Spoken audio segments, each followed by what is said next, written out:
Hi, today we'll make a laser CNC logo for my family. Yeah, let's check it out. So let's move the file. Whoa, this is so big. Reduce the size.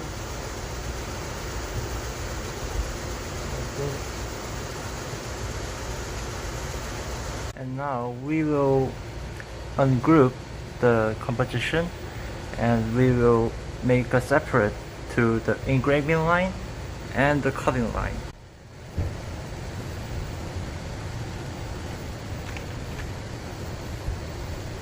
So first, make an engraving task.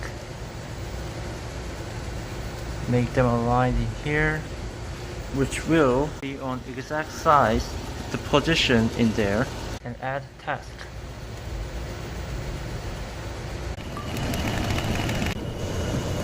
Now there we go.